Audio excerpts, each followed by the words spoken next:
Hey guys, what's going on? Kind of a weird kind of video today, I guess. Well, I guess not really weird. It's a review, but it's a couple things I checked out today, and there'll be a couple videos going up today.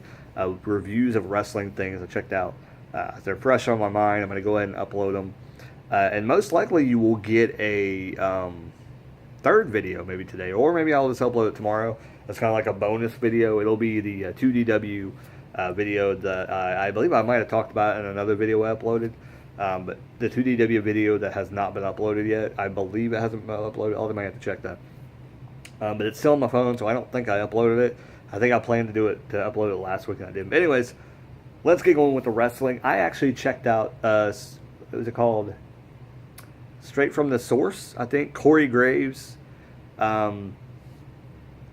interviewed Roman Reigns for his first show. I'm interested. I was kind of hoping Corey Graves would get a new show.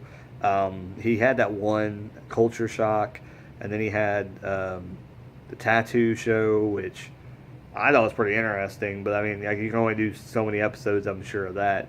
But you know, it's kind of cool he gets an interview show. I think it's pretty neat. I think the WWE needs to jump on board with this shoot interview kind of thing because even just to talk to the wrestlers and get their thoughts and kind of have a rein on them what they're going to say, I think that would be interesting.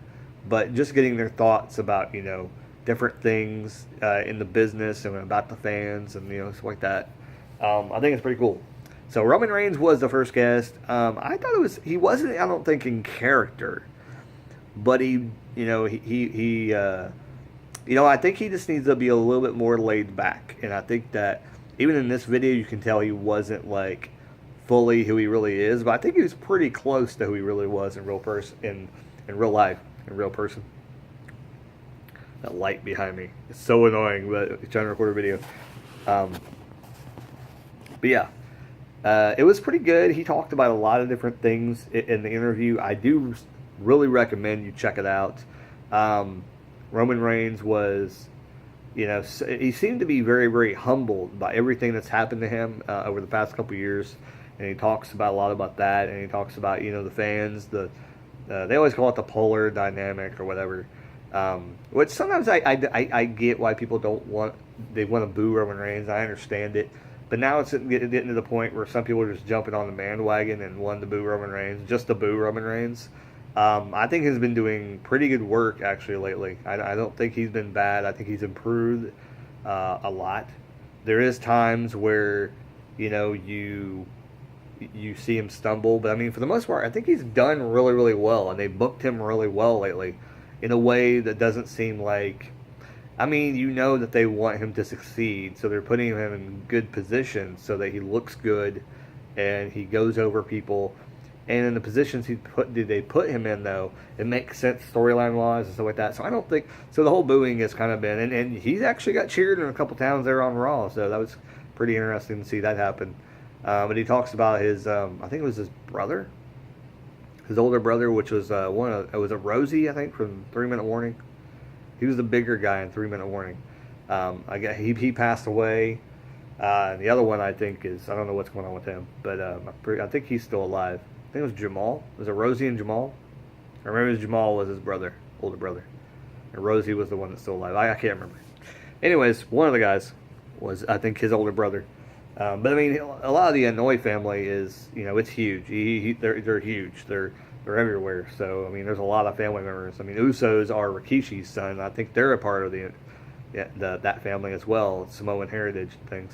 That family is just so big. There's so many wrestlers. I think Nia Jax is also part of that family somehow, related to The Rock and stuff. So it was an interesting interview. I do recommend you check it out. I think Straight to the Source is going to be interesting. I'm not sure how the Enzo interview is going to go, which that's what they advertised at the end of the show it was going to be. And it seemed like Enzo is pretty much in character on that one, and I'm not sure about that. Like, that's my whole thing. Like, if that was Roman Reigns technically in character, and he was just acting like a nice guy and talking about stuff, that's kind of cool. Because if he's going to act like that, that's what they need to do with him. He needs to be real and authentic. And I think Enzo's just trying to get so much heat. He's just he knows that they want to present him as a bad guy, And I think Enzo's just trying to get as much heat as possible. Like, I think he's trying to become like the most hated person like in wrestling right now, and it's working. People don't give a crap about Enzo. But with that being said, I do recommend Straight to the Source. Straight to the Source. Yeah, so it's STTS. Yeah, Straight to the Source. So definitely check it out. It's on the network. I think it's only like a half an hour long or something like that, which is not bad. And it's a decent amount of time. They talk to you about different stuff, things like that. So there you go. Hope you guys check it out. There's going to be another review here coming up for something else. Short little video for a short little review. But hey, it's something on the WWE Network, and I reviewed it. Hope you guys check it out. Later. Keep rocking. And keep on watching wrestling. Later, guys.